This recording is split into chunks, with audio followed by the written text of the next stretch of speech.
لقد بني جامع الكتبية الأول من طرف الخليفة عبد المؤمن بن علي الكومي عام 1147 ميلادية.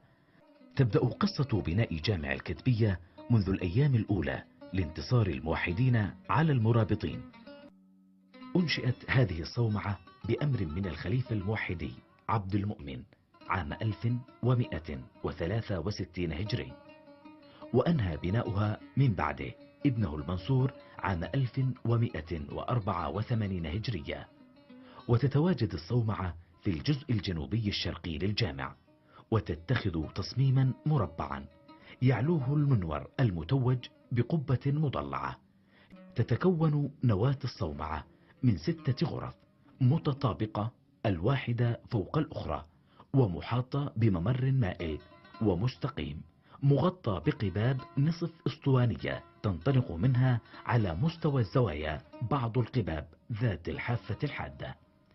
إن هذا النظام الذكي مأخوذ من نموذج برج المنار بقلعة بني حماد في الجزائر، والذي بني في بداية القرن 11 ميلادي،